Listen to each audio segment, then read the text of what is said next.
Good morning, all the students.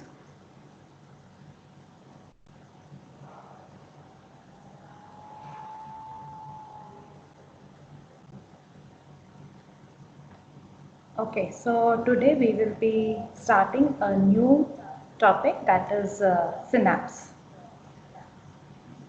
So, what do you mean by synapse? Anybody can tell me?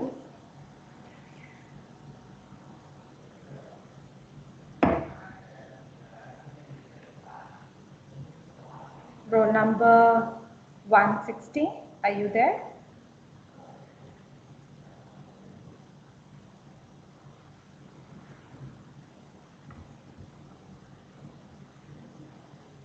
Okay. Isha, are you there? Isha? Yes, ma'am. Yes, Isha. So, can you hear me properly? Yes, ma'am. Okay. So, can you just tell me what do you mean by synapse? If I use the word synapse, what do you understand? Synapse is the junction between two neurons, ma'am. So that's the place where neurotransmitters are released. Okay. Okay, And Isha. Thank you so much. So, yes, ma'am. it's a very simple definition, and Isha has told it correctly, that it's a junction between two neurons. And this picture here, it shows you the same, that it's a junction. This is one neuron, it is joining the other neuron. But one thing you should see, it is not anatomically connected. So, this one part you should remember.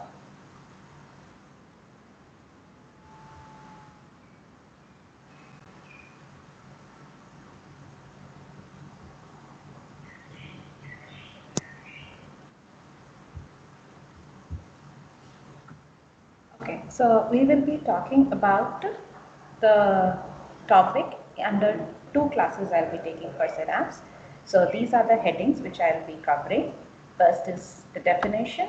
So very often it is asked as a 2-marker question or a 5-marker question along with other things, and definitely a Viva question.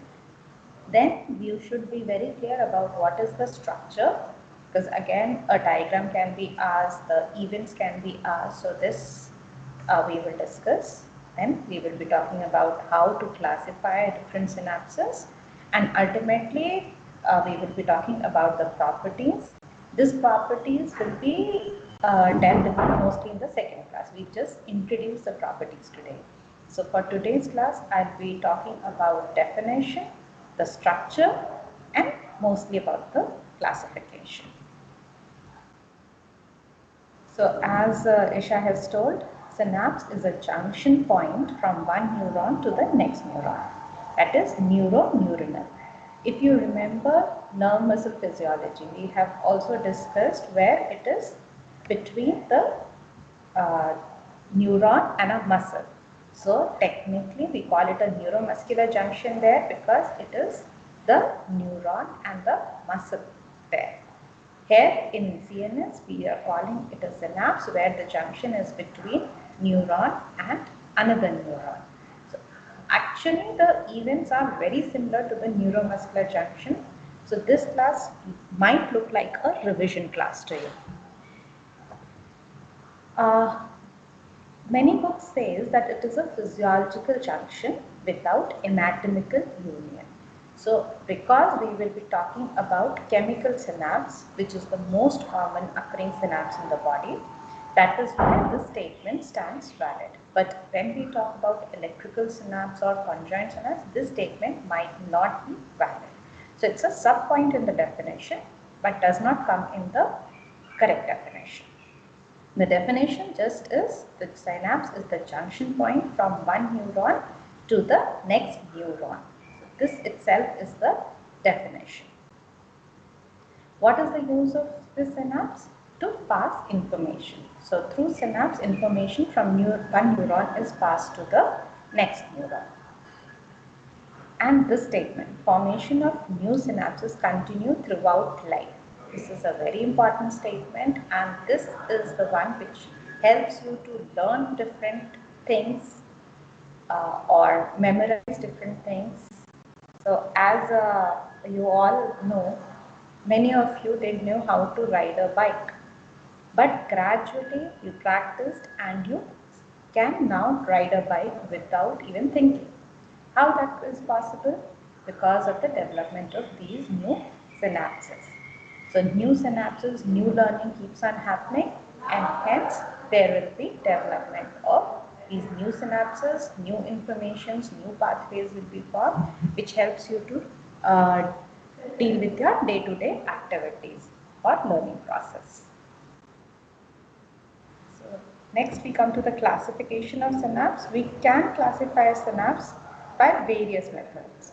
So one is where the neuron is actually getting attached. So if you remember a neuron, it has dendrites, it has a soma, it has an axon. So the connection can be with the dendrite, it can be connected to the soma of the next neuron, or it can connect to the axon. So these are the various classification on how the junction is present. So exodendritic type. Exodendritic type is axon with the dendrite of the other neuron. And this is the most common form of synapse which we see. And it is mostly excitatory type. Then comes exosomatic. So axon and the soma. So axon with the cell body or the soma, this is mostly is inhibitory type in nature in the body if you see. Then there is exoaxonic type where axon connects with the axon of the next neuron. And this is very rare in the body and often it is modulatory in nature. Modulatory means it does not directly cause excitation or inhibition. It modulates the activity of the adenine, maybe increase or decrease or sharpen, like that. It is modulatory in nature. Then comes dendrodendritic type. In this, the dendrite is synapsing with the dendrite of the other neuron. An example you'll be seeing in the olfactory bulb. This is the pictures of what we have discussed till now. The most common is exodendritic synapse. So you can see this is a neuron which has the soma and this side is the dendrites. Below is the axon. And this other neuron is coming and synapsing here with the dendrite. So this is the most common type which is known as exodendritic type. The other one is exosomatic synapse. Exosomatic synapse is the neuron is coming and synapsing with the cell body, that is the soma of the other neuron. This is exosomatic. Most of the places it is inhibitory in nature. This is the exoaxonic synapse. So axon of this neuron is synapsing with the axon of the other neuron. And as I told you, it is mostly modulatory in nature. The other way of classification is on how the transmission is happening. So they can be a chemical synapse, they can be an electrical synapse, or they can be a conjoint synapse. The chemical synapse here, as the name tells you, there will be transmission through the neurotransmitters. That is, the chemicals are released and the information is passed from one neuron to the next neuron. Electrical happens through gap junction and here ions are exchanged. Conjoint synapse has the properties of both the electrical as well as chemical. So chemical synapse is the most common synapse in the human body and this is what we will be discussing in detail. So most of the structure or the events that I'll be talking about will be related to chemical synapse. This electrical synapse is rare and conjoint is even rarer. So these two we will not talk specifically in this class. Wherever needed, those places it will be dealt with. The difference between electrical synapses, the electrical synapse, one second, just hold on. The electrical synapse is the synapse of the neuron which is connected to the axon. The conjoint synapse is the synapse of the neuron which is connected to the axon. So electrical synapse is the synapse of the neuron which is connected to the axon. Conjoint synapse is the synapse of the neuron which is connected to the axon.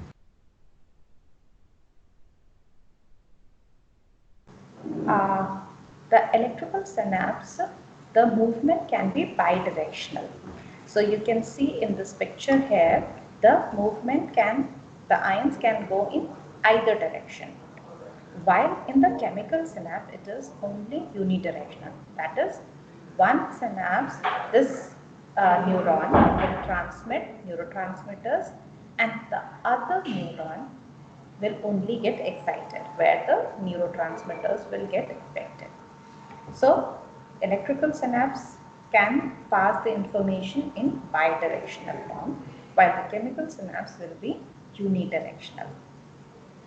Similarly, the electrical synapse passes the information through Krebs junctions, while the chemical synapse passes through presynaptic vesicles, active zones, postsynaptic receptors. So all these things are needed for passage of through the chemical synapse. The movement of ions happen here, which pass the information in the electrical synapse. While in the chemical synapse, it is the neurotransmitter. So neurotransmitters can be excitatory or inhibitory. And I'm very sorry, I have put the example of electrical synapse as in the chemical. So hippocampus is the place where actually you see the electrical synapse. Please make a change here. This should have been this side. So it is example of the electrical synapse. While chemical synapse is the synapse which we see most commonly in body. I hope I am clear till now. If anybody has a doubt, you can please unmute yourself and ask a question.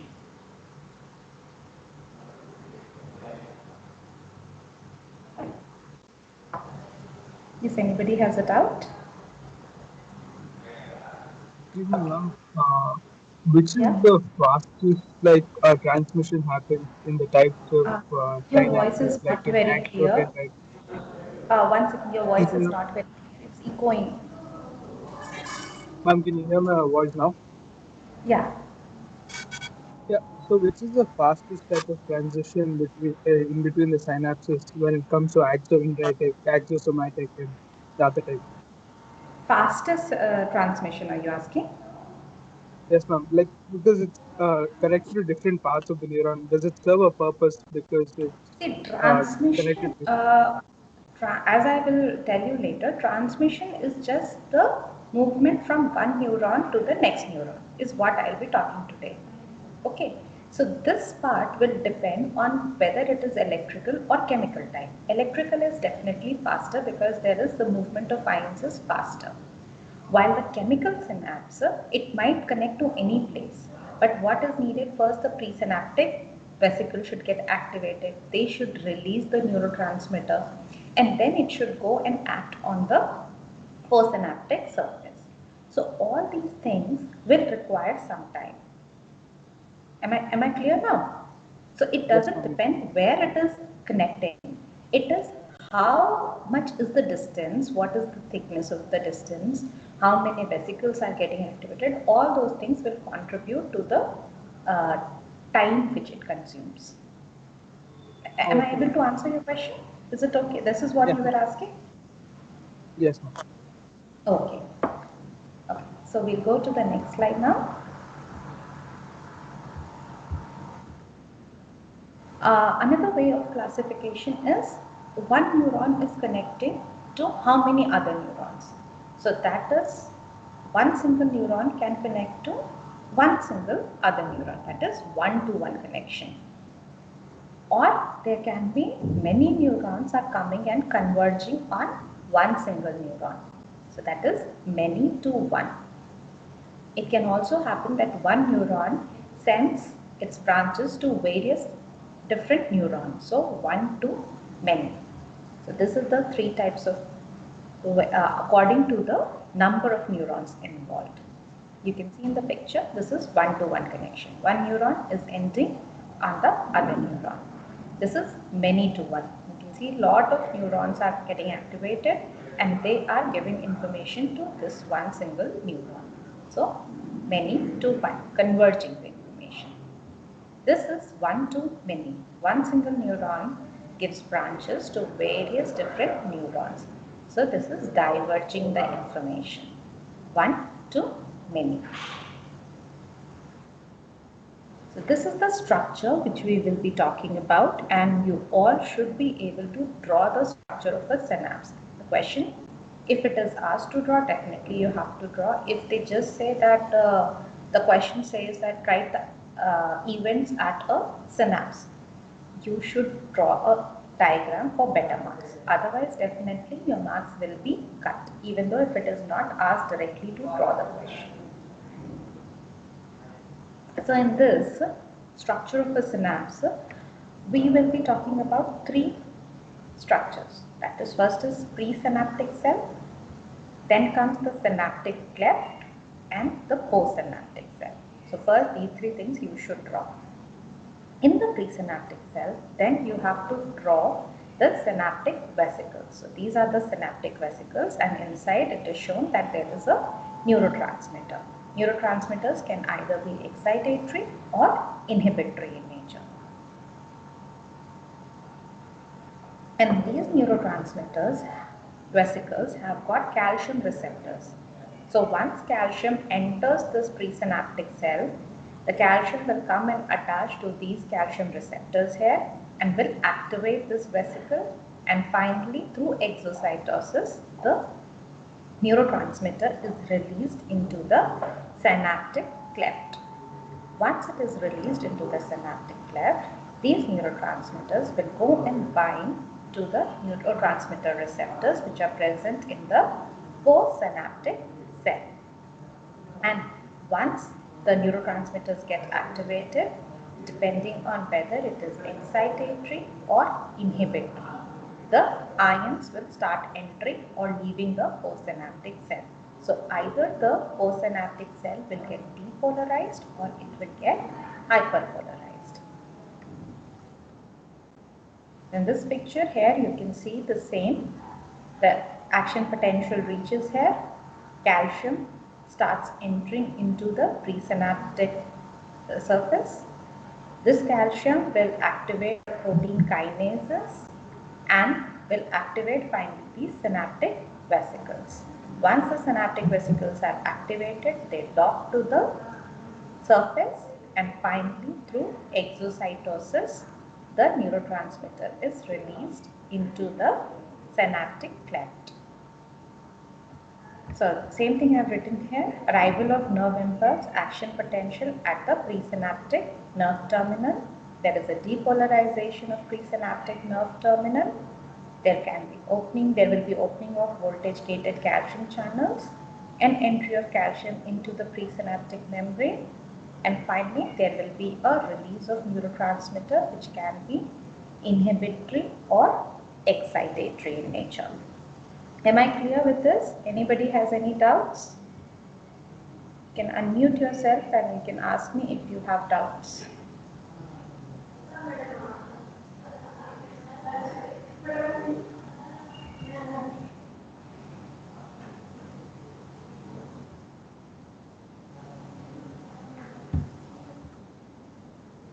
So this is again how that release is happening. So there is opening of voltage gated calcium channels. This calcium enters the terminal. There is a trigger of synaptic vesicles to dock onto the membrane, and there is a release of neurotransmitter. Here you can see the targeting happens, then there is a docking, finally there is a fusion, and the release of transmitters happen, that is exocytosis happens. Now this extra membrane is then again endocytosed and an empty vesicle is formed, which will later get filled with the new neurotransmitter. So these are the processes that happen in a chemical transmission. First there is a release of neurotransmitter, then there is development of EPSP and IPSP. EPSP is excitatory postsynaptic potential, while IPSP is inhibitory postsynaptic potential. So as I have told you, EPSP can develop when there is a excitatory neurotransmitter released. IPSP will be produced when there is a inhibitory neurotransmitter is released. And finally, this EPSP and or IPSP together they will add up, and finally, if the threshold is reached, action potential is developed. Very important step, most of you forget this in exam, that is the removal of neurotransmitter from the synaptic cleft. So whenever events are asked at a synaptic transmission, you must write about the removal of neurotransmitters also.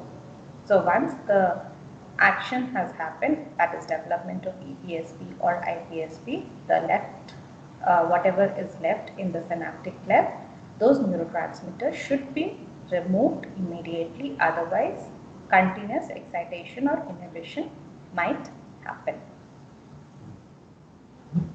So binding of, so I have used the word acetylcholine, there can be any other neurotransmitters, will happen in the postsynaptic membrane.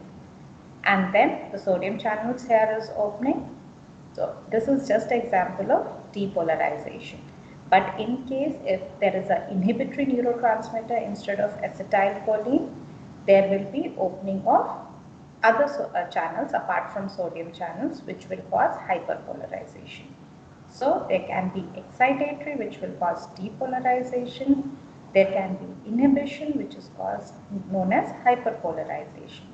So either depolarization or hyperpolarization will happen in the postsynaptic membrane and a local potential is developed. You should be able to write the differences between the local potential and action potential. This has already been dealt in the nerve muscle physiology, so I am not dealing it again. So local potential is developed, which leads to the development of end plate potential.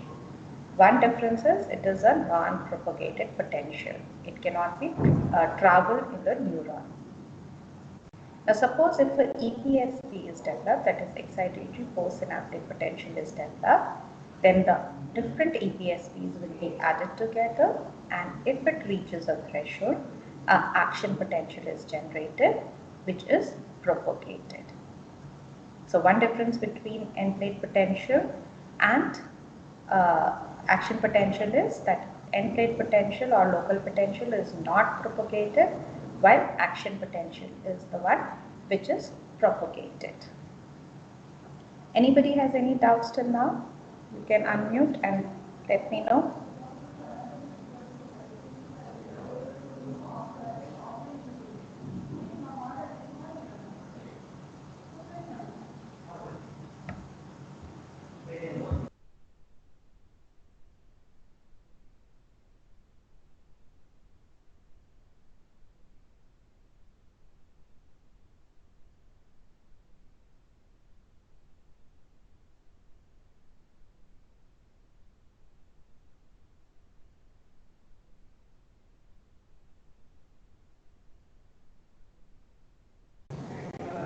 Abhinav, can you unmute yourself? Abhinav?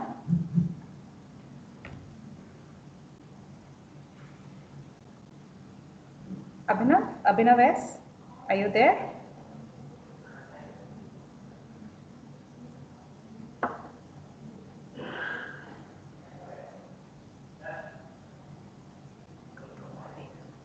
Akshit? Yes, ma'am. Yes, Akshit. So, can you tell me the structures that are present in the synapse? What are the three structures which we will talk? Ma'am, presynaptic cycles in the presynaptic part, then the synaptic cleft, which is the uh, Yeah. and after that postsynaptic portion which contains neurotransmitters receptors. Ma'am. Okay. So, what word you should say? You said presynaptic vesicles. Instead of that, what you should say? It's a presynaptic membrane, Yes. right? The structure Yes. is presynaptic membrane. Okay. Okay. What is EPSP? Yes, ma'am. Your voice is not clear. Ma'am. What is EPSP? What is the full form of EPSP? ESP. Yes.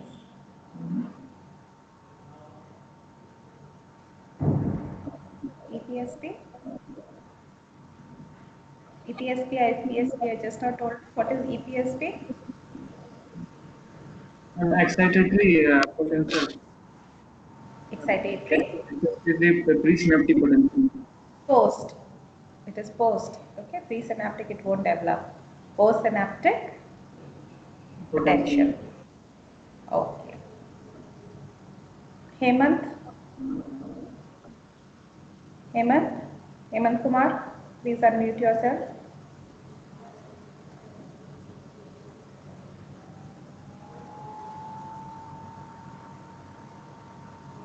Hemant?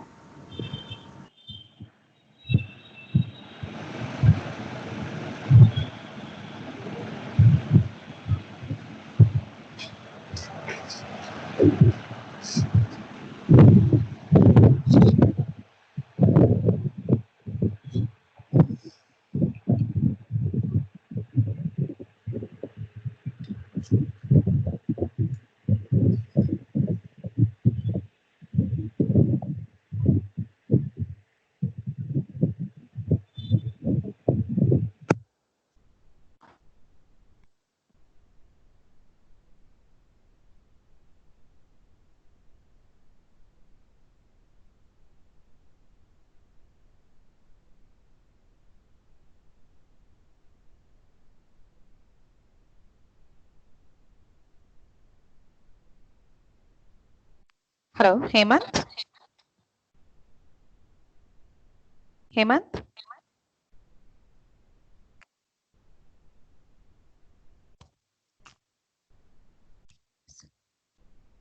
Abhishek? Yes, ma'am.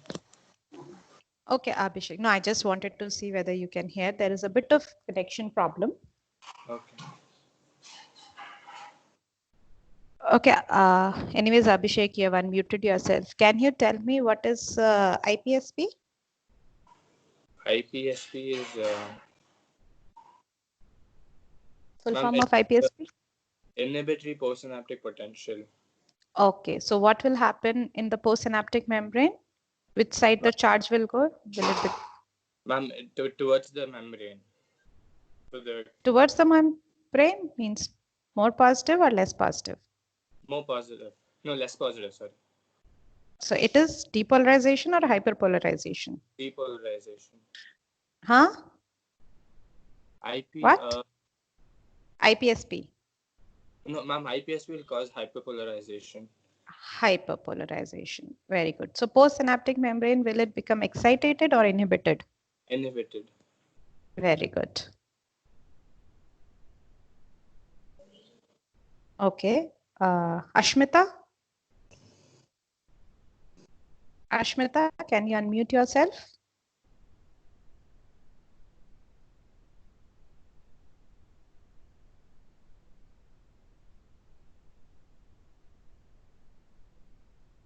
Astha?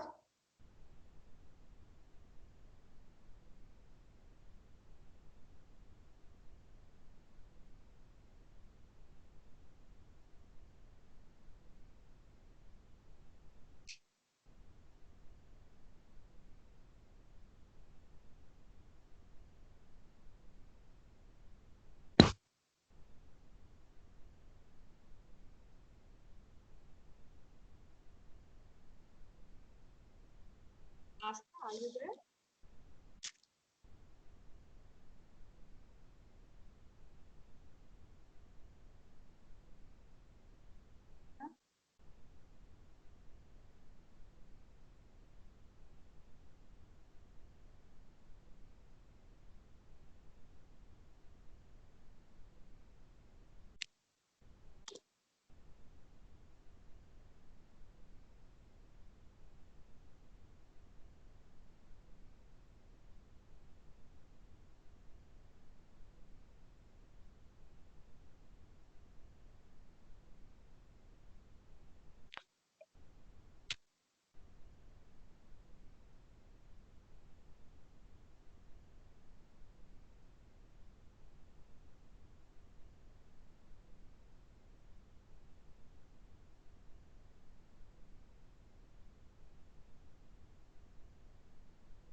Astha, are you there?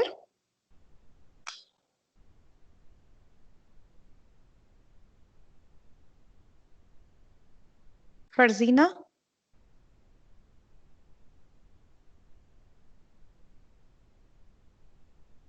Farzina?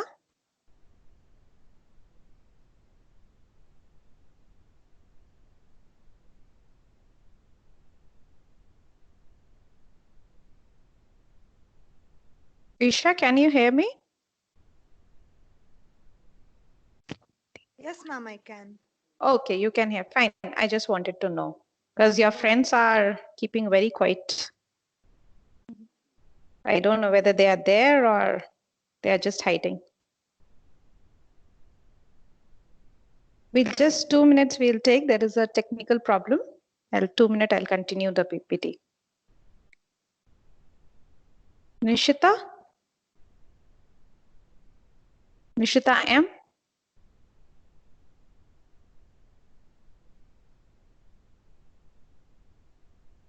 Nishita M, are you there? Please, can you unmute yourself? Yes, ma'am. Okay. So Nishita, can you just brief us out how the transmission will happen at the synapse? How the neurotransmitter is transmitted?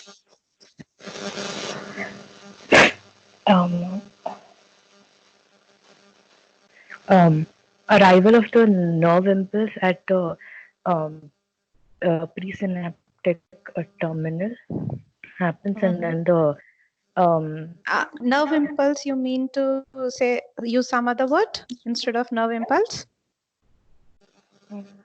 action potential, Action potential, very good. and then the calcium gated channels open, and entry of calcium into the presynaptic membrane. They enter, and So is it the calcium gated or some other thing? Voltage gated, right? Voltage gated calcium channels. You said calcium gated. So there is a huge difference between the two. Okay. So you understood that's a voltage gated calcium channel. Then what will happen? release of neurotransmitters from the vesicles. Okay. So how the neurotransmitter is released? What is the word we will use there? Exocytosis. Exocytosis. Where is it released? In which area? Into the cleft, synaptic cleft. Into the synaptic cleft. Then what happens to the neurotransmitter?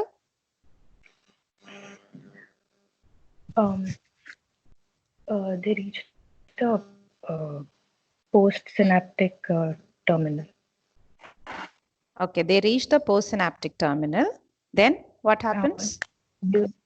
Neurotransmitter receptors are present on the neurotransmitter receptors are very good. Postsynaptic membrane neurotransmitter receptors are present. Then what happens? If the action potential is excitatory, depolarization happens, and if it is depolarization is always excitatory, it is EPSP, excitatory postsynaptic potential. So if once the neurotransmitter reaches, the ion channels open, and depending on which type of ion channels are opening, either EPSPs develop or IPSPs develop, right? Yes. So EPSP will cause depolarization of the membrane. IPSP will cause hyperpolarization. Correct? Yes. Okay. So the next slide tells you this. Oh, 1 second.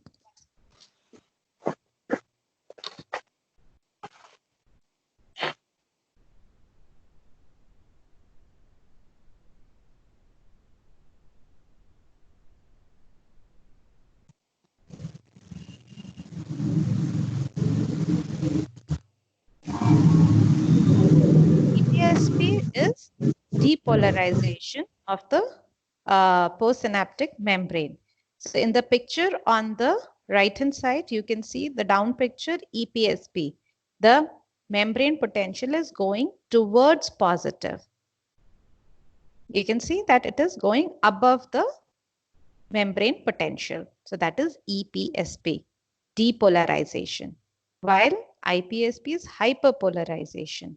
Hyperpolarization means that the membrane potential is becoming more negative as compared to the resting membrane potential. So it is becoming hyperpolarized.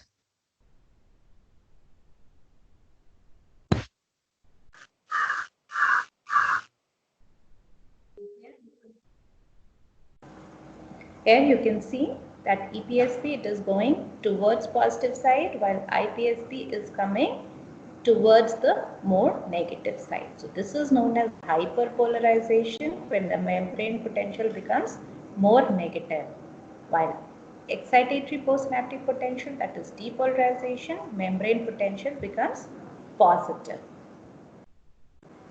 In this picture, you will understand better what do I mean by EPSP, IPSP and action potential. So you can see this is the presynaptic neurons and this is the postsynaptic neuron, and here is the synapse happening. Whenever there is a release of neurotransmitter, either EPSP or IPSP is formed. And this area is known as the integration area. So just imagine that there are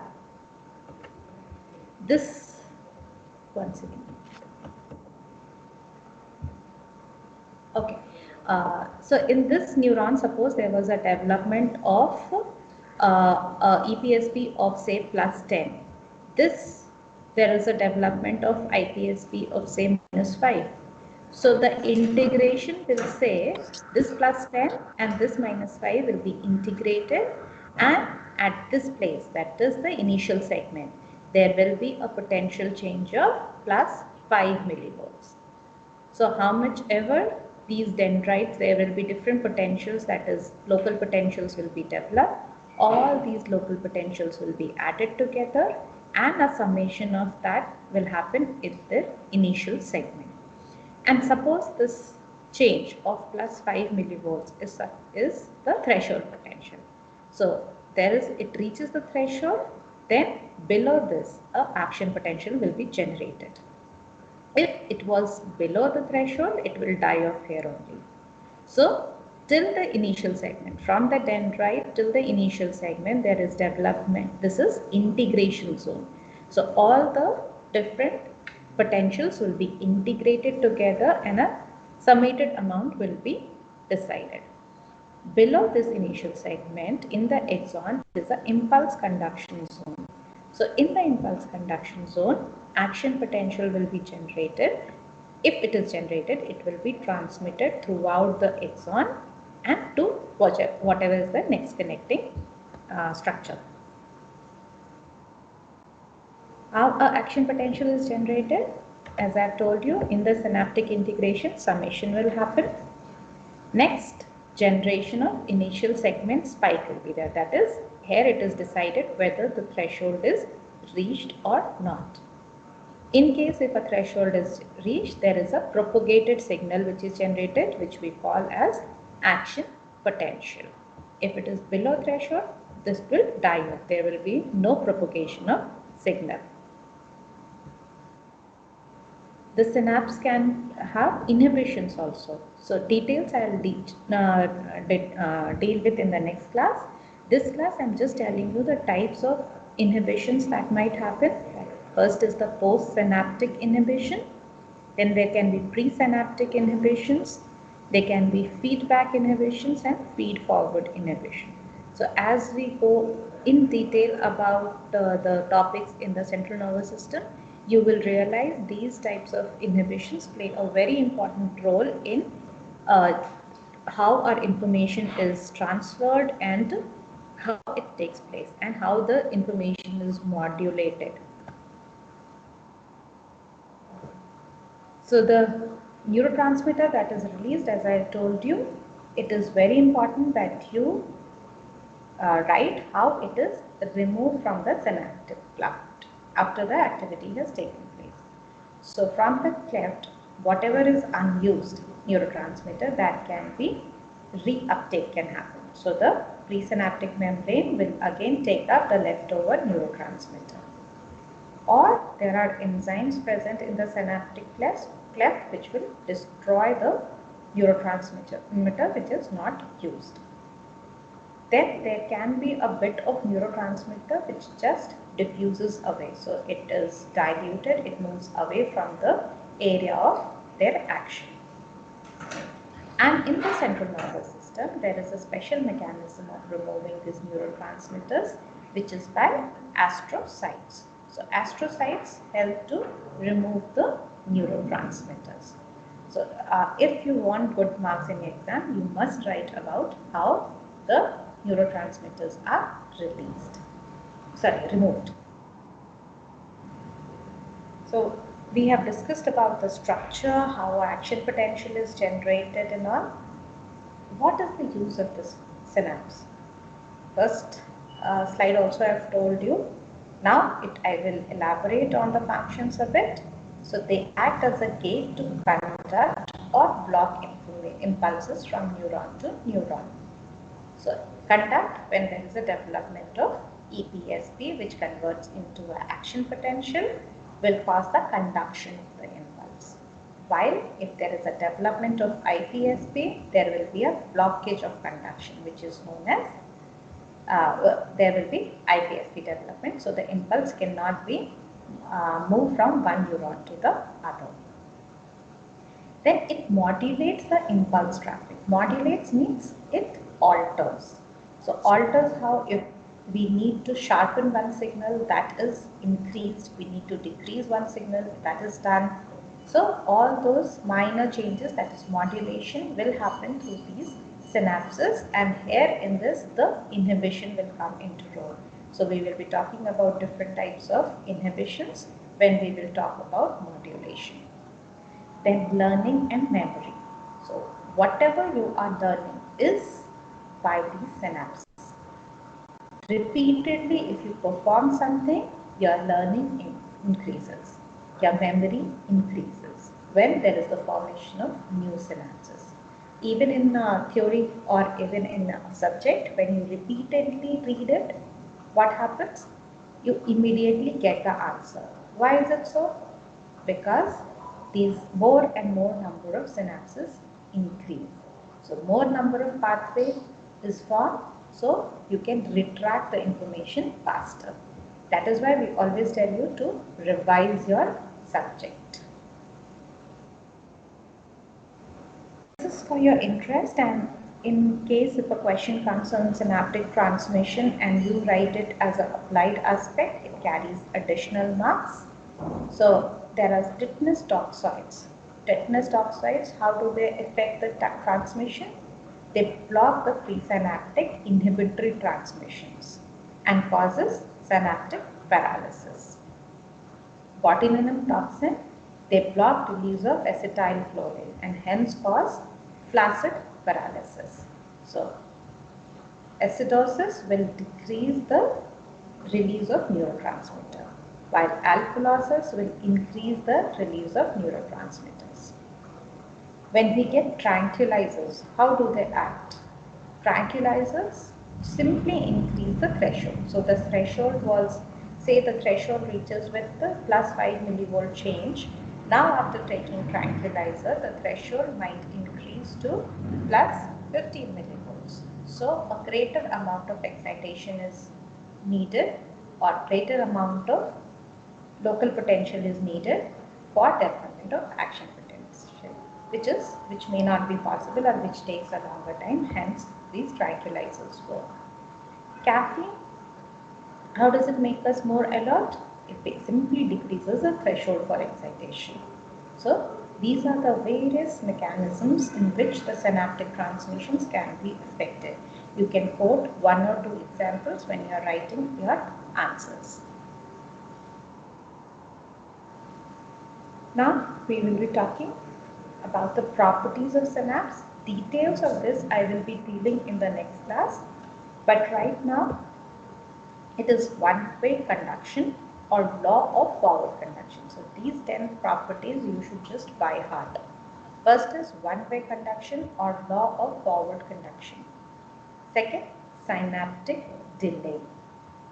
Third, law of divergence and convergence. Four, synaptic potentials. Then there is summation, synaptic inhibition, occlusion, subliminal fringe, synaptic fatigue or habituation, and synaptic plasticity. So please memorize these 10 properties, and I will explain in detail each and every property in the next class. But today you should memorize all these 10 properties. Please write it 5 times in some book so that it is by heart. You develop new synapses for these properties. Dealing one or two properties today, that is one-way conduction or law of forward movement.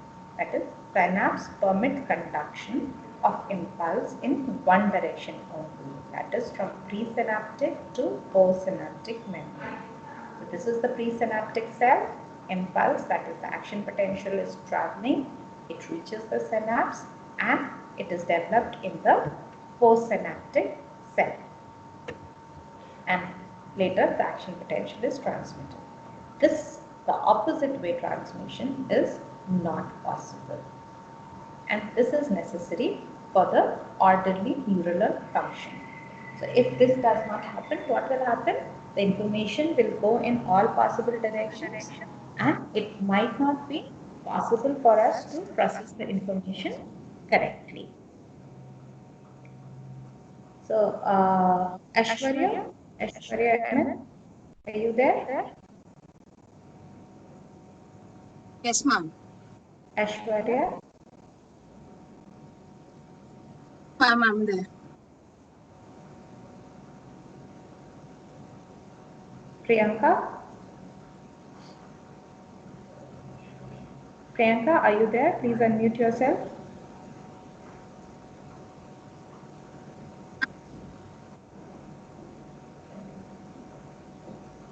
Priyanka, please unmute yourself.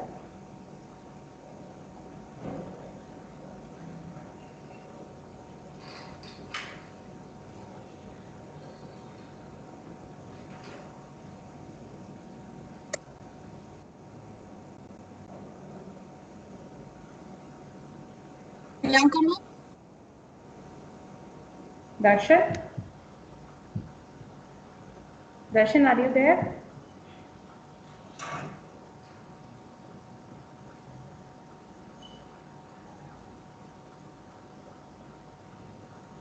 Nadira? Nadira? Yes, ma'am. Yes, ma'am. Okay, then I suppose people don't want to answer. It's okay. Some of the information is lost because I was about to discuss something. You can read it from the book then. Excuse me, ma'am. Ma'am? Hello?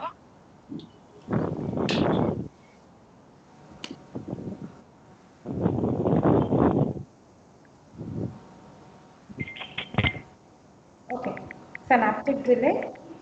So, as initially somebody has asked, there is a delay in the process from which the information is passed from one neuron to the next neuron. So, the time lag is known as synaptic delay, and usually it is 0.5 milliseconds. What are the causes? So, as you know, action potential reaches and the voltage gated calcium channel should open. If the voltage gated calcium channels are open, so that will take some time for the channels to open. Then this calcium has to come and activate the synaptic vesicles and release the neurotransmitter. Then this neurotransmitter should go and act on the postsynaptic membrane. So all this process will take some time, and this leads to the time which is known as synaptic delay. So these are the causes for synaptic delay. And if a question comes, you have to elaborate on each and every point. And this value, that is 0.5 milliseconds, you should remember. Then synaptic delay enables to find out the number of synapses present in the neuronal pathway. So there are monosynaptic, that is, there is only one synaptic pathways, or there can be polysynaptic pathways. So depending on this delay, we can identify whether the pathway that we are activating is a monosynaptic or a polysynaptic.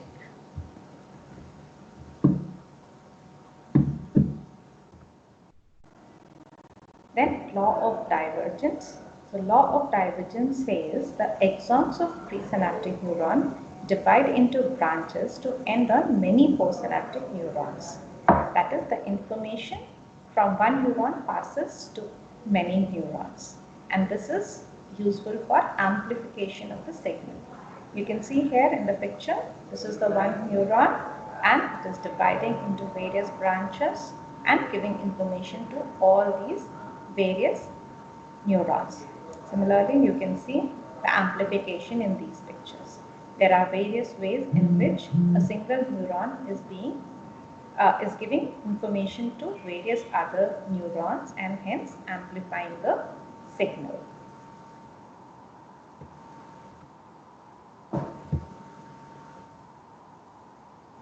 Law of convergence.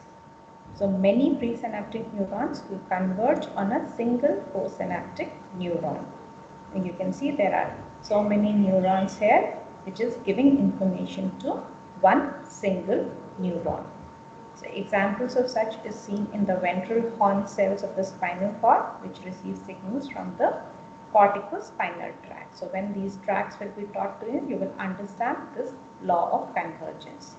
Then this is also seen in reticulospinal tracts and the lumbrospinal tracts. So these are the various tracts which will be dealt with you, and that time you will understand how the information from various other neurons are converging on one single neuron and what is the use of it. So I hope you have understood the class. We will end the session today here. If anybody has a doubt, you can just unmute yourself and ask me the question. Hello, ma'am. Can you hear me? Anybody has any doubt? Hello? Hello?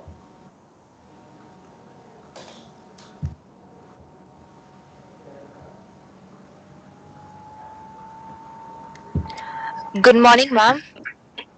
Okay, I suppose then you people have understood the topic well. Okay, thank you class, and next class we will continue with the properties. Before starting the class, I will ask each and everyone to name the different properties, so be prepared with it. Thank you class.